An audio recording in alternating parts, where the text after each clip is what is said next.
మహబూబాబాద్ జిల్లా కేంద్రంలోని స్థానిక పత్తిపాక వినాయక నగర్ తండాలో శీతల భవానీ పండుగను గిరిజనులు భక్తి శ్రద్ధలతో జరిపారు. గిరిజనుల ఆరాధ్య దైవమైన శీతల భవానీ అమ్మవారికి నైవేద్యం, జలాభిషేకం సమర్పించి మొక్కులు చెల్లించుకున్నారు.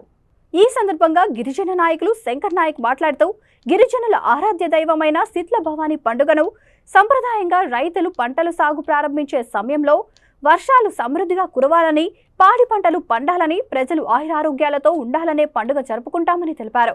ఈ కార్యక్రమంలో గిరిజనులు భారీ సంఖ్యలో పాల్గొన్నారు.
శీతల పండుగ మాకు పూర్వంలో మేము ఎక్కడెక్కడో జంగల్లో, అడవిలో, ఎక్కడో చెట్టు కొక్కలో, పుట్ట కొక్కలో ఉండేవాళ్ళం.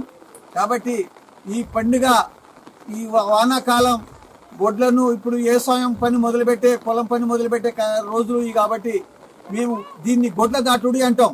అంటే మనుషులతో పాటు పశువులు కూడా బాగుండాలని చెప్పేసి ఒక పశువుల మీద ప్రేమతోని చేసే మొదటి పండుగ మాది ఇది. ఈ మొట్టమొదటి పండుగ మేము పశువుల కోసం చేస్తాం. ఎందుకంటే పశువులే మా జీవనం, పశువులతోనే జీవించే వాళ్ళం మేము.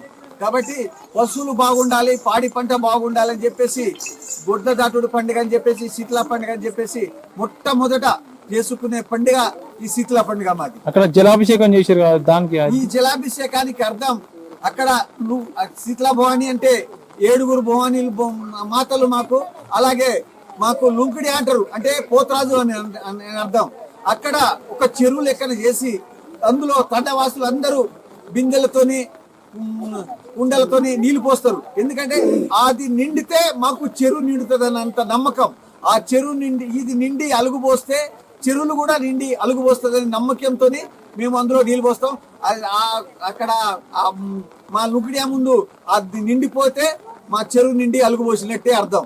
కాబట్టి పంటలు బాగా పండుతాయి, వానలు బాగా కురుస్తాయి అని చెప్పేసి మా నమ్మకంతో మేము అలా పోస్తాం నీళ్లు. కాబట్టి మేము ఈరోజు పండుగ మొదలు పెట్టాం. ఇన్ని రోజుల నుంచి లేని వాన, పొద్దు నుంచి కూడా ఎండ ఉండే. ఈ రోజు మేము ఎప్పుడు పండుగ మొదలు పెట్టామో భారీ వర్షం మీరందరూ చూస్తున్నారు. ఇదే మా దేవతలకు శక్తి సామర్థ్యం ఉన్న ఒక నమ్మకం ఇది. కాబట్టి మా దేవుళ్ళని మేము ఎన్నడూ కూడా, ఎవరెవరో అంటారు ఐక్యత లేదు అంటే మా దేవుళ్ళే మాకు ఐక్యత.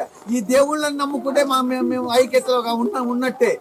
మేము ప్రతి పండుగకు ఎంతో ఐక్యతగా చేసుకుంటాం, చాలా ఐక్యతగా ఉన్నాం, ఐక్యతతోనే బతుకుతాం, ఐక్యతతోనే ఎప్పుడు జీవిస్తాం అని చెప్పేసి కోరుకుంటున్నాం.